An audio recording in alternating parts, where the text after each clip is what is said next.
Сайн байцгаана эрхэм хүндэт үзэгчдээ бид яг одоо Хөвсгөл аймгийн Хатгал тосноос та бүхэнд мэдээллийг хүргэж байна. Тэгэхээр өчигдөр Хөвсгөл аймгийн Мөрөн хотод Чингүн жавын хөшөөнд цэцэг өргөснөөр эхэлсэн Цэнгэг ус Цэнхэр далайн нэртэй олон улсын форум өнөөдөр 2 дахь өдрөө Хатгал тосгонд үргэлжилж байгаа юм. Энэ удаагийн форумыг Монголын зүүнний хүчний холбооноос санаачлан зохион байгуулж байгаа бөгөөд олон улсын бас эрдэмтэн судлаачид оролцож байгаагаараа нэлээд өргөн цар хүрээг хамарч байгаа юм. За энэ удаагийн форумд бүгд найрамдах Хятад ард улс, бүгд найрамдах Солонгос улс, бүгд найрамдах Энэтхэг улс болон Оросын улбаны улсын эрдэмтэн судлаачид оролцож өнөөдөр дэлхийн нийтийн усны нөөц ямар байгаа нь цаашид бас хомсдлоос сэргийлэхийн тулд бид ямар оролцоотой байх ёстой вэ зэрэг асуудлаар бол өөрсдийн санал бодол судалгааг танилцуулж байгаа бол Монголын талаас ч гэсэн өнөөдөр цэвэр усны нөөцийн 65%-ийг эзэлж байгаа Хөвсгөл далайн экосистемийн асуудал өнөөдөр ямар түвшинд байна? Цаашид бас Цэнгэг хэвээр нь хадгалан авч үлдэхэд иргэний нийгмийн байгууллага болоод олон улсын байгууллагуудтай хамтран хэрхэн хамтарч ажиллах болох талаар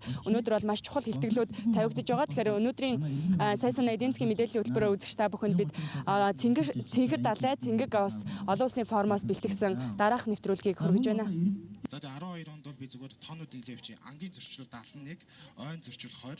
Монгол улсын цэвэр усны нөөцийн 65% орчим хувийг эзэлдэг Хөвсгөл нуурын эргээс бид та бүхэнд мэдээллийг хүргэж байна. Өнөөдөр иргэний нийгмийн байгууллага байгаль орчноо цэвэр байлгах. За тэр дундаа унтны усны хомсдлоос одоо хизээ мүдгэн монголчууд нүүрлэхийн аюулаас бид хэрхэн сэргийлж болох вэ гэдэг гаргалгааг гаргахын тулд иргэний нийгмийн байгууллага өөр хоорондоо болон олон улсын эрдэмтэд судлаачдыг урьж энэ удаад олон улсын форумыг зохион байгуулж байгаа. Тэгэхээр яг зохион байгуулах ерөнхий ажлыг бол удирдан зохион байгуулж байгаа Батбаяр даргатай бид бас ярилцж байна.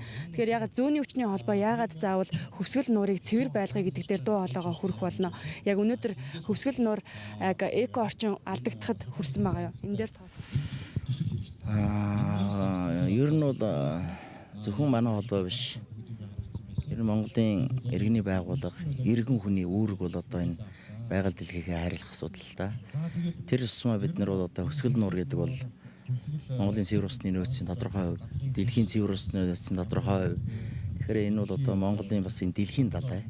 Тэгэхээр өнөөдөр дэлхийн одоо хамгийн чухал асуудал бол бид бол нефт, алт эрдэс, оюутлахын тухай ярьдаг бол өнөөдөр энэ одоо асуудал нь өөр болж байна. Дэлхийн өнөөдөр цэвэр усны тухай ярьж эхэлж байна. Дэлхийн одоо өнөөдөр өдийг хүртэл одоо усны мэрэгсэн энэ одоо байгууллага байхгүй байсан шүү дээ. Одоо ингээ усны бас байгууллагатай болж байна. За ингээд ер нь бол цэвэр ус бол амин эрдэнэ. Цэвэр ус амин эрдэнэ. Тэрс манай Төв Азийн өндөрлөх монголчууд бол энэ цэвэр усныхаа нөөцөөр их юм шиг бодож явдаг. Энэ бол биш юм аа. Биш юм тодорхой хувьтай хэмжээтэй хязгаартай гэдгийг бол одоо энэ илтгэл дээр ярьлаа шүү дээ. Тэгэхээр энийг бид бол харилан хамгаална гэдэг бол одоо иргэн бүрийн иргэний байгууллагын үүргээл гэж. Энэ үүргээл биелүүлж байна. Энэ удаагийн форумд бас олон улсын төлөөлөгчид оролцож байгаагаар нэлээд өргөн цар хүрээг хамарч байна. Дээрээс нь бас бүгд найрамдах Солонгос улсын бас 4 шумбагчид ирж Хөвсгөл далай Чумбад за яг Хөвсгөл нуурыг ихээр бохирдуулахад хүргэж байгаа автомашинуудыг бас хэрхэн гаргах боломж байна гэдэг дээр бас эхний оролдлогыг хийж байгаагаар нэлээд өндөр ач холбогдолтой болж байна л да. Тэгнэ одоо бид нар бол бэлтгэл ажил гэж нэлээд шаардлагатай. Ялангуяа олон улсын форум бол аль аль талдаалууд ажил төрөл хөрөг төсөвчнээ юм байна. Гэхдээ бидний зорж байгаа юм маань бол үнэхээр одоо цэвэр ариун энэ сайхан байгаль устай эхлэхийг хайрлна гэдэг бол энэ тэгээд одоо манай дэргидэх зарим орнууд ялангуяа энэ бол хамгийн гол нь манай зүүн хүчний холбооны гадаад харилцаат холбоотой харилцаатай орнууд байна. Тэгээ энэ нөхдүүдийнхээ сургуулийн дарга профессорууд мэрэгжлийн усуудыг урьж оролцуулж байгаа. Тэгээ эдгээр бас сэтгэл хөндөр байна. Ерөөс анх удаа Монголд ирж үзээгүй хүмүүс энэ төрсөн Хөвсгөл далайг өчигдөр үзээд яаж шүүс алдчихсны та бүхэн харсан баг. Тэгэхээр энэ харилцаа зур аргагүй. Энэ бол дэлхийн асуудал болгож тавих хэрэгтэй гэж бодож байгаа. Тийм учраас бид нэр төрөнч төр иргэний байгууллагын хамтраад ингээд одоо энэ далайгаа хайрлая, хамгаалах боломж нөхцөл байна. Хэрв одоо 5 жил 10 жилийн дараа бол магадгүй ороодох үгүйс гарах. Яг өнөөдрийн байдлаар бас эрдэмтдийн тавьж байгаа ихтгэл дээр гарч байна. 2 тэрбум хүн дэлхийн нийтэд ус цэвэр усны хомсдолд орсон байна гэж байна. Тэгэхээр цаашид монголчууд бид бас цэвэр усны хомсдолд орохгүй байх аюул бол бас байхгүй байгаа шүү дээ. Тийм болохоор сэргийлэхийн тулд энэ удаагийн форумоос яг хүлээж байгаа гол үр дүн юу вэ? За нэгдүгээр асуудал бол бид нар энэ одоо форумынхаа дараа дэлхийн иргэдэд хандсан уриалга гаргана. Хоёрдугаарт энэ хөвсгөл далайн эрэг орчим ялангуяа энэ бохирдлын одоо энэ маш олон баазууд байна, маш олон амрагч нар ирж байна. Тэгээ энэ хүмүүс нь одоо энэ байгалаа үнэхээр хайрлаад явж гэнэ үү? Эсвэл хог шороогоо хайчаад бохирдуулаад явж гэнэ үү гэдэг дээр өнөөдөр 1-4 зур харагдаж байгаа баг. Тийм учраас энэ камерч гэсэн сайн бичээд авчих хэрэгтэй. Тэгээ ийм байдлаас одоо гарахын тулд иргэд ийм иргэний байгууллага их үүрэг оролцоотой байна. Бид ганцхан төсөв хөрөнгө байвал асуудал шийднэ гэдэг биш. Иргэдийн санал санаачлалыг өрнүүлэх юм бол энэ бохирдлоос гаргаж болно. Тийм ч учраас өнөөдөр энэ Бүгд найрамдах хятад улсын Хибэ мужийн Баудын хотын Юнгийн Солор гэдэг группийн том групп шүү дээ. 12 мянган ажилтнтай ээлтэй технологи гэдгийн сэдвээр одоо манайх бид нар илтгэл тавиулах гэж байна. Энэ ээлтэй технологи дотроо энэ хөрсний бохирдлолд одоо болохоос сөрөг нөлөө үзүүлэхээс ийм асуудалд одоо ямар нэгэн шийдэл гаргаж инженерийн шийдэл. Энэ шийдлийг одоо өнөөдөр ярих гэж байна. Одоо энэ бол цаашдаа үр дүнд хүрэхэд одоо манай байгууллага бус байгууллагт хамтарч ажиллах бэлэн байгаа. За 3 дугаарт бол ихэнх аймагуудаас бас ирсэн байгаа. Энэ нөхдүүд маань бас ярьж байна. Ер нь бол одоо бид нар бол энэ хайрлахаас өөр аргагүй далай байна. Бид бол одоо зөвхөн ярьж хэлэх биш. Далайгаа танин мэдэх чиглэлээр маргааш одоо аялал зохион байгуулах гэж байгаа. Тэгээ одоо бидний манай аялал зорж байгаа юм одоо олон нийтэд нээлттэй бас олон төмнийг одоо баярлуулсан, орон ойр орчим улсуудыг баярлуулсан маш олон улсууд хөвсгөл дээр бас санаа оноо зовоод ирж илээ л дээ. Тэгээд зүгээр яг тэр Шумбах техник хэрэгсэл татхын хувьд бол бас би бол одоо хэвлэлийн байгууллага бид нар бас хийсэн. Гэхдээ тэн дээр бол одоо бүгдээрээ татж гаргана гэсэн би яриаггүй шүү дээ. Энэ ирж байгаа шумбагч нарын сэтгэлээрээ өөрсдөө хөрөнгө төсвөө гаргаад тэр том хувцас ширээд одоо шинэ онгоцонд гихтэл тээш даашсан хувьд өндөрцсөн 300 400 хил ачаа чирэл ирж шít. Тэгээ тэр хувцас нь бол Монголд байдгүй. Монгол дээрээс ганц 30 40 м дорх нэг л хувцас байдаг.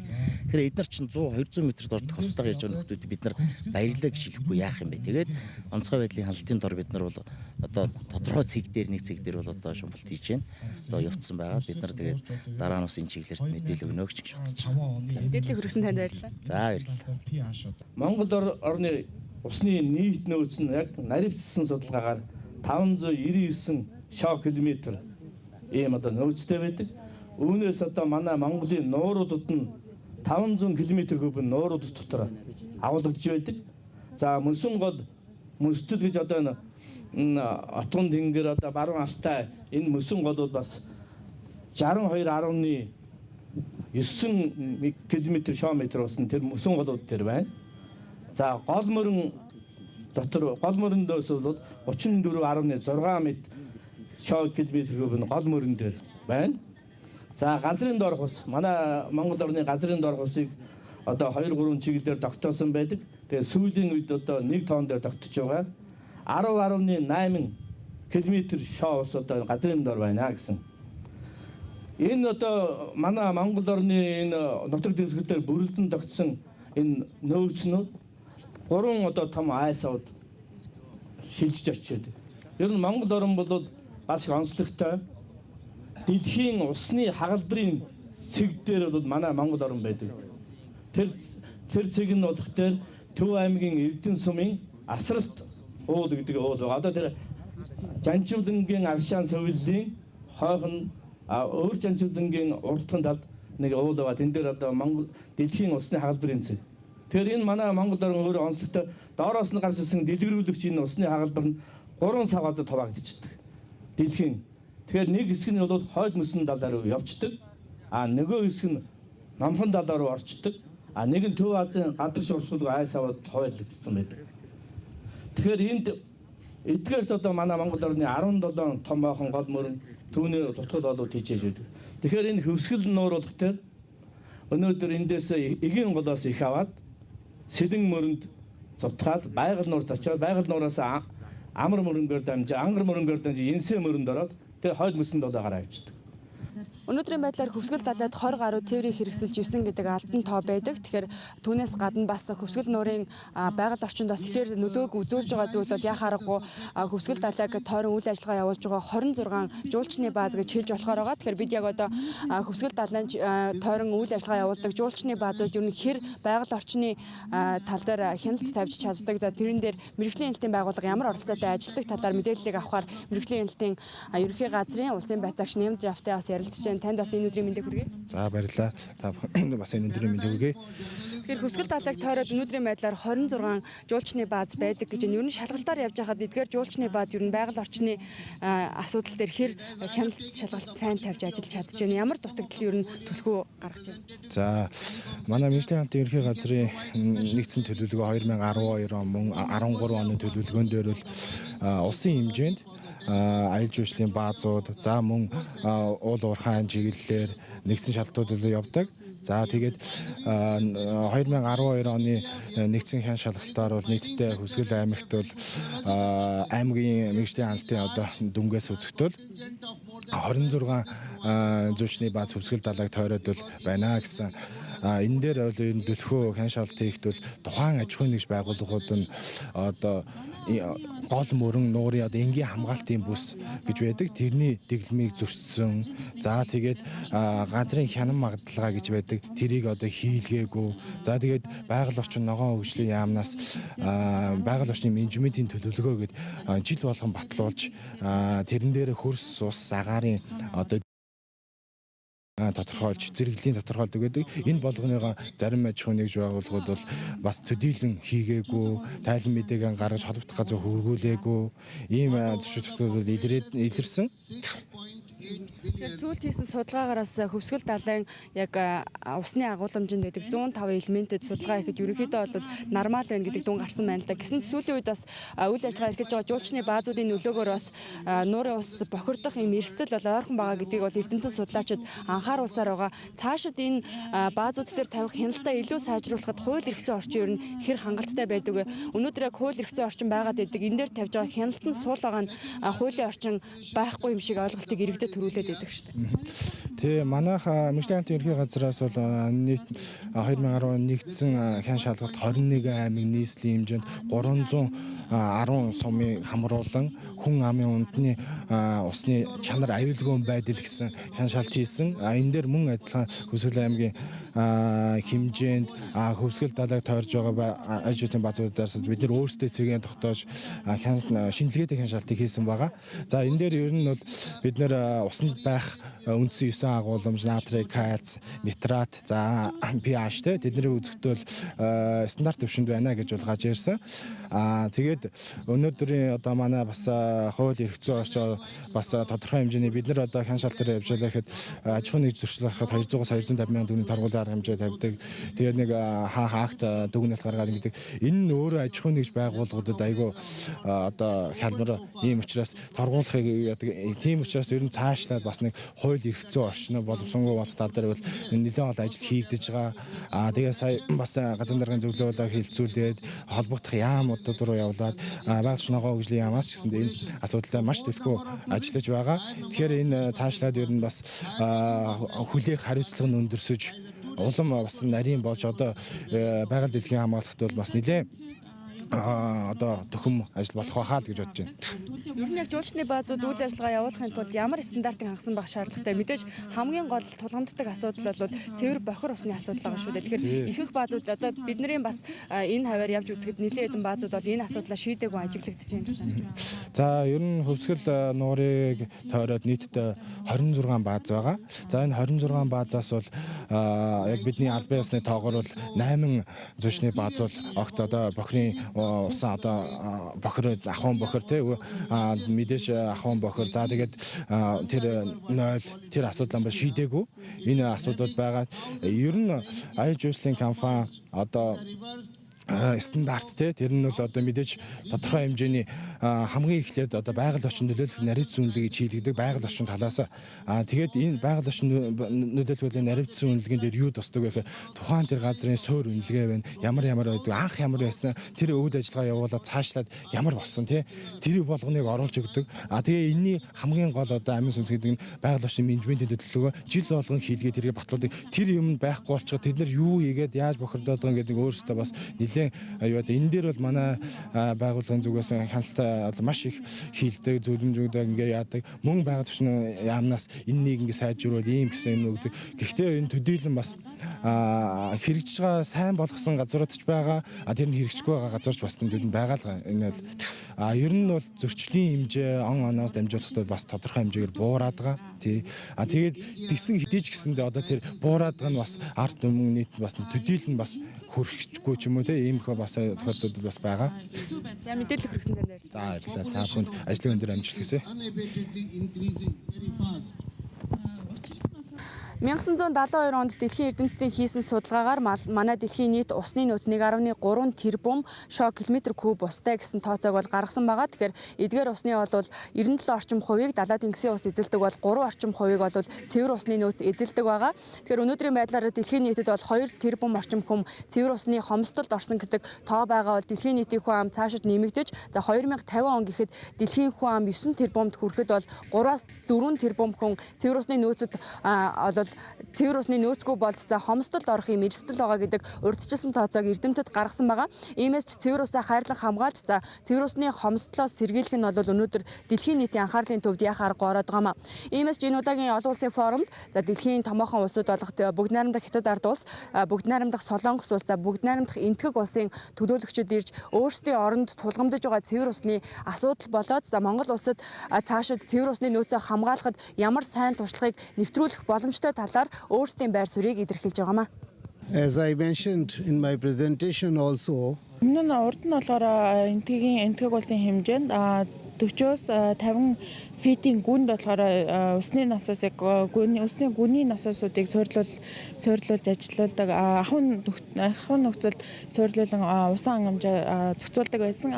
Одоо засгийн газраас энэ журмыг бол цуцлсан байгаа. Одоо гисэн хэдий ч одоо 2 сая гаруй Энэтхэгийн 2 сая гаруй айл өрхүүд энэ хүү насосыг хэрэглэсээр байгаа. Энэ насосын уршиг нь болохоор газрын гүний усны түвшинг багасгаж байгаа. Тэгэхээр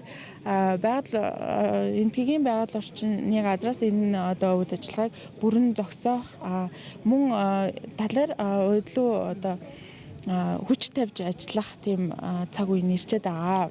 Мөн энэ усны бохирдолтой холбоотойгоор энэ хөвсгөл нууртай адил ган мөрөн гэсэн мөрөн манай Энэтхэг улсын нутаг дэвсгэр дээр урсдаг. Аялал жуулчлал их хөгжснөөр энэ одоо гадал мөрний айцав газарт орших өндөр уулын бүсэд явж байгаа одоо автобус тээврийн хэрэгслүүд байгаль одоо цаг уурын гамшиг хэрвээ одоо уулын нууралт эсвэл хүчтэй бороо орсноос болж энэ зам дээр явж исэн тээврийн хэрэгслүүд осолдож энэ голд одоо орох магадлал нь маш өндөр байдаг. Тэгээд одоо энэ тухайн голд одоо тийм байгалийн гамшигаас шалтгаалаад мянган одоо автобус мөн орсон суугчдын байшин энэ урсаж орсон байдаг. Энэ одоо бүх юунд орсон голд орсон энэ бүх зүйлсийг гаргаж авахд жил гарангийн хугацаа шаарддаг. Голоос цэвэрлэн гаргаж авахд жил гаруй хугацаа шаарддаг. Тэгэхээр энэ жил гаруй хугацаанд болохоор энэ гол мөрний ус бол уух боломжгүй ууж хэрэглэх ундны усны зорилгоор хэрэглэх боломжгүй болсон байдаг. Мөн байгаль орчныг бохирдуулж байгаа, ялангуяа усыг бохирдуулж байгаа нэг зүйл бол энэ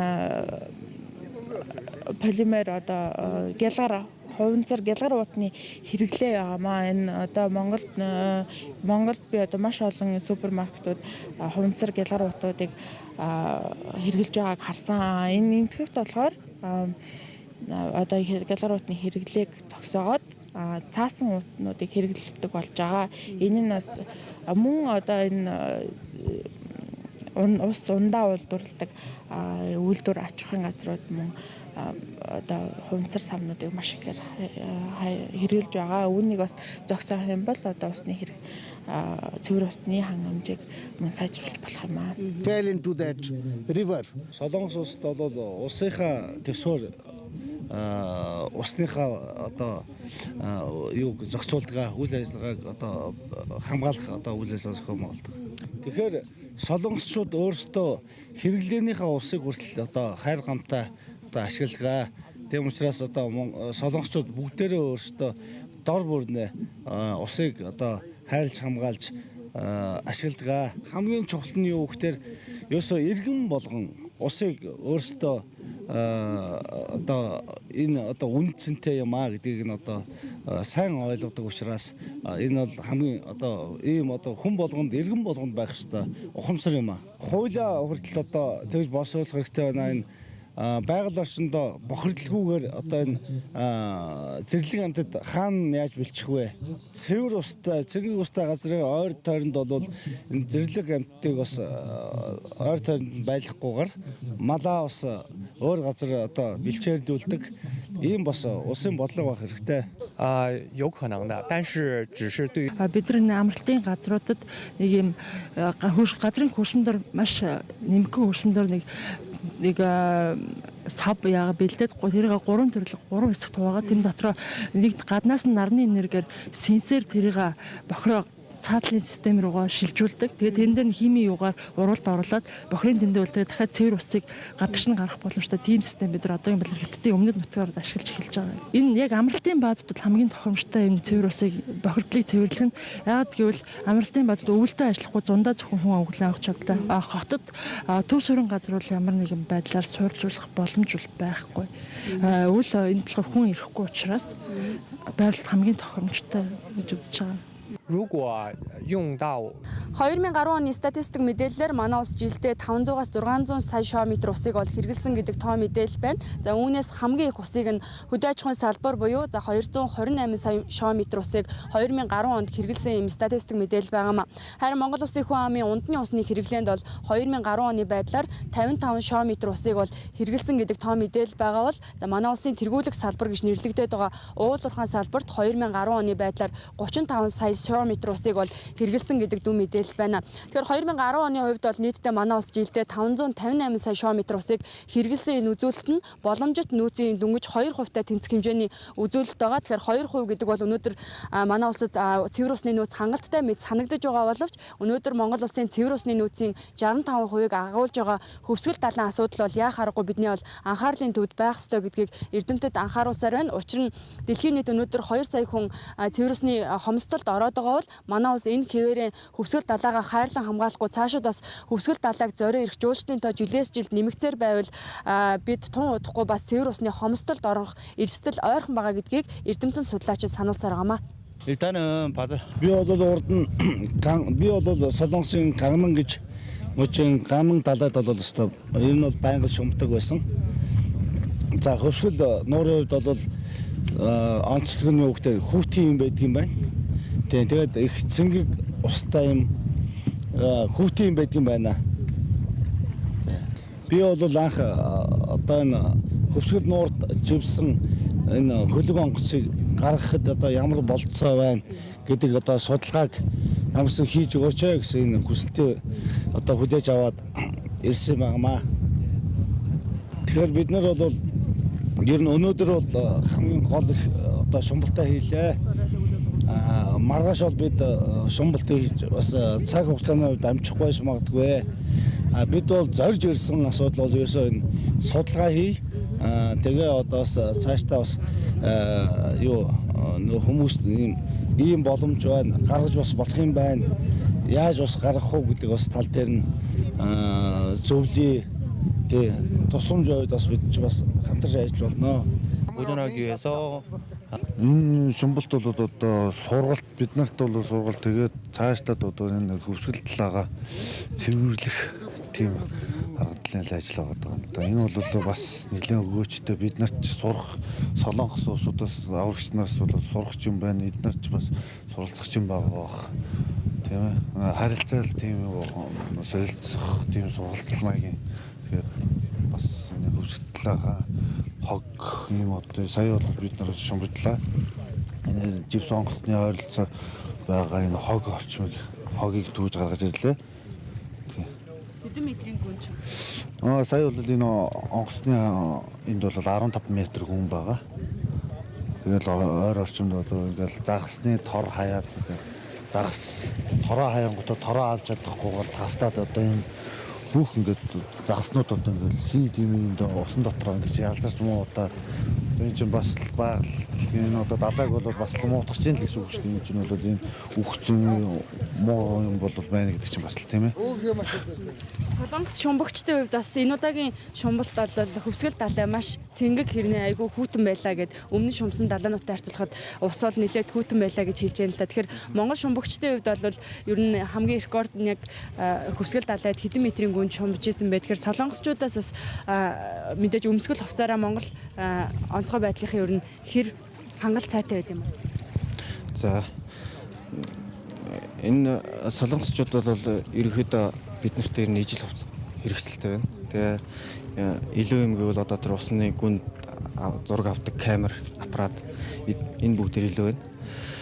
Тэгээ манай өсгөлийн аврагч нар бол өсгөл далайн гүнд 55 метрийн гүнд шумжсэн Монгол рекорд тогтоосон. Цэнгэг далай цэнхэр дэлхийн форум яг одоо үргэлжилж байгаа. Тэгэхээр форумын гол арга хэмжээ бол дөнгөж сая хөвсгөл далай дээр боллоо. Бүгд найрамдах Солонгос улсаас ирсэн 4 шумбагч, за Хөвсгөл аймгийн онцгой байдлын 2 шумбагчтай хамтарсан 6 шумбагч дөнгөж сая 1976 онд Хөвсгөл далайд живсэн Сүхбаатар нэг хөлөг онгоцын ойролцоох газруудад бол судалгаа хийлээ. Тэгэхээр шумбагчид бол нийтдээ 15 метрийн гүнд бол шумбалт хийж Сүхбаатар нэг онгоцын ойролцоох газар бол судалгаа хийсэн байнамаа. Миний хувьд тэгэхээр энэ форумд хаанаас төлөөлөн оролцож байна? Форумын үр дүн одоо 3 хоног хурлаа шүү дээ. Үр дүнг юу гэж харж байна? За би Говьалтай аймгийн төлөөлөн энэ форумд оролцож байгаа. Юуны түрүүнд энэ форумыг зохион байгуулсан Монголын зүүн хүчний холбоо бөгөөд энэ форумд хүрэлцэн ирсэн бүх залуучуудаа баярлж талархж байгаагаа илэрхийлье. Тэгээд бид нар яг өөрсдөө ирээд танилцж, үзэж, харж, биеэрээ мэдэрч энэ сайхан байгаль дэлхий их орноо бахархах сэтгэл бид нар яг төрж эхэлж байна. Энэ сайхан зүйлийг бид нар өөрсдөө л хамгаалахгүй бол Монгол хүн бид нар хамгаалахгүй бол өөрхөн хамгаалах үдэ гэд энэ зүйлийг зохион байгуулж байгаа энэ залуучтай бүгдэнд нь баярлаа. Бид нар энэ гол зорилго гэхээр өөрсдөө төлөөлөн ирсэн ч гэсэн тэнцээ нутаг орондоо байгаа хүмүүсийнхаа одоо хүмүүстэй энэ мэдээллийг түгээх гэж энэ ирсэн гэж өөрсдөө ойлгож байгаа. Тэ бид нар өөрсдөө энэ ирээд Монгол ер нь ус гэдэг зүйл чинь алт болсон юм байна. Хүний амьдралыг тэтгэх гол хүчин зүйл юу юм бэ? Тэгээд энэ форумд оролцсон эрдэмтэд, 4 орны эрдэмтэд одоо энэ форумыг өдөртөн зохион байгуулж байгаа хүмүүсийн лекц ярианаас олон зүйлийг ойлголоо, олон зүйлийг мэдэрлээ. Тэгээд эргээд ингээд бидний үлдэх зүйл нь устаагаа л үлдэх юм байна гэдэг зүйлийг амар ойлголоо. Тэгээд бүх л Монгол хүмүүсийг энэ хөдөлгөөнд нэгдэж оруулахыг бодож байна би. За би Увс аймгаас оролцож байна. Энэ 3 хоногийн олон улсын форумд Цэнгэр далай цэнгэг дэлхий гэдэг энэ олон улсын форумд оролцож бас баяртай байна. Энэ өнөөдрийн 3 хоногийн энэ семинарт оролцоод бас хүмүүсийн илтгэлүүдийг сонслоо. Бид нар бол энэ байгаль дэлхийн их дэлхийг бас хайрлж хамгаалж энэ хойч үедээ бас бид нар хайрлж хамгаалж явах хэрэгтэй болов уу гэж одоо ингэж бодож байна. Тэгэхээр хөвсгөл далайн асуудал бол зөвхөн хөвсгөлчүүдийн асуудал биш, нийт Монгол улсны бас цэвэр усны нөөцийн ихэнх хувийг эзэлдэг гэдэг утгаараа хүн бүр бас цэвэр усаа хайрлан хамгаалахад өөрсдийн үүрэг оройлолыг биелүүлэх хэрэгтэй байна. Тэгэхээр форумыг орон нутгаа төлөөлж оролцож байгаа хүний хувьд цаашид яг баян үлгичүүдээ усыг хайрлан хамгаалахад та нарын бас үүрэг ажиллагаа нэмэгдэж байна гэж ойлгож байна. Мэдээж хэрэг Баян Үлгэн аймгийн Тавдан богд хайрхны одоо Бутаны нэм өсөн голоос баруун бүсийн цэвэр усны их хулаг өндөрж байгаа. Өсөн голоос тийм учраас бид нар одоо залуу улсад туршлагаас жиж магадгүй. Тийм учраас цаашдаа цэвэр усаа хайрлж хамгаалах нь ямар чухал асуудал гэдгийг одоо л эндээс бас ойлгоод багч гисэн мэдээлэл аваад явж гэн цаашаага Баян Үлгэн аймагт одоо цэнгэр нуурууд байна. Цэнгэг нуурууд гол мөрөн, ховд гол хамгийн одоо том гол мөрний нэг Монгол улсын Баян Үлгэн аймагт байна. Ховд гол одоо ховдын хар нурт цутгадаг шүү дээ. Тийм учраас бид нар одоо иргэн бүр Монгол улсын иргэн бүр цэвэр усаа хамгаалж хайрлаж явах хэрэгтэй юм байна. Энийг бол мэдээлэл хамгийн түрүүнд мэдээлэл төгөх хэрэгтэй юм байна. Энд одоо хэвлэл мэдээллийн байгууллагын оролцоо хамгийн чухал юм байна гэдгийг бас ойлгож байна. Форумд оролцож байгаа. Ер нь форумын үйл ажиллагаа 3 хоног үргэлжлээ. Өнөөдөр бас төгшгөл сатандаа орж байна. Форумд оролцогчдын хувьд өнөөдөр энэ удаагийн форумоос юуг ойлгож хүлээж авав? Цаашид бас ямар үр дүнг өөртөө зорилгыг бий болгож байна? За миний хувьд бол одоо Монгол улсынхаа хамгийн зүүн хязгаар Дорнод нутгаас аруулаа бид нар ирсэн байгаа. За олон олон бас одоо бас янз бүрийн зүүнний өвчний холбооноос зохион байгуулж исэн чуулга уулзалтанд оролцож исэн. Энэ удаагийн чуулга уулзалт форум бол олон улсын гэдгээр онцлог. Мөн одоо цэнгэг далай цэнхэр дэлхийг аврыг гэдэг гэрээ бас их онцлог. Байгаль дэлхийн экологи хамгаалахын тулд бид бүхэн одоо бид нар шиг залуучууд хүч нэгтгэн зүтгэж Монгол эх орноо аврахын төлөө явж байгаараа онцлог юм а гэж би бодож байгаа. Цэнгэг далай цэнхэр дэлхийн олон улсын форум өнөөдөр 3 дахь өдрөө үргэлжилж байна. Тэгэхээр бид яг одоо далайн түвшнээс дээш 2250 метрийн өндөрт Хөвсгөл нуурын баруун уулын чүүчүү оргил дээрээс үзэгчтэй бүхэнд хүрж байна. Тэгэхээр цэнгэг далай цэнхэр дэлхийн олон улсын форумд энэ удаад 21 аймаг 9 дүүргийн 300 гаруй төлөөлөгчид оролцсон бол олон улсын 4 улсын эрдэмтэд оролцож дэлхийн усны хомсдол болоод цэвэр усны нөөцөө хамгаалахад олон улсын байгууллагууд ямар арга туршлагыг нэвтрүүлж байгаа талаар бол оролцогчдод мэдээллийг хүргэсэн байгаа. Тэгэхээр үзэгчтэй бүхэн бас сая оролцогчдын ярианаас энэ удаагийн форумын үр дүн ямар хүрсэн, цаашид бас форумоос гарсан үр дүнгээр иргэн бүртээ усаа хайрлан хамгаалах, байгаль орчноо хайрлан хамгаалахад ямар сэдлийг бий болгож чадсныг бас харсан баха. Ямар ч тач Eagle телевизийн сурвалжлах хэсэг үзэгчтэй бүхэнд Хөвсгөл аймгийн Мөрөн хотын Хатгал тосгоноос 3 өдрийн арга хэмжээг сурвалжлан хүргэлээ. Ажилласан сэтгүүлч мөнх жаргал, зураглаач Баяр жаргалнаар Хөвсгөл аймгийн Мөрөн хотоос та бүхэнд мэдээллийг хүргэлээ.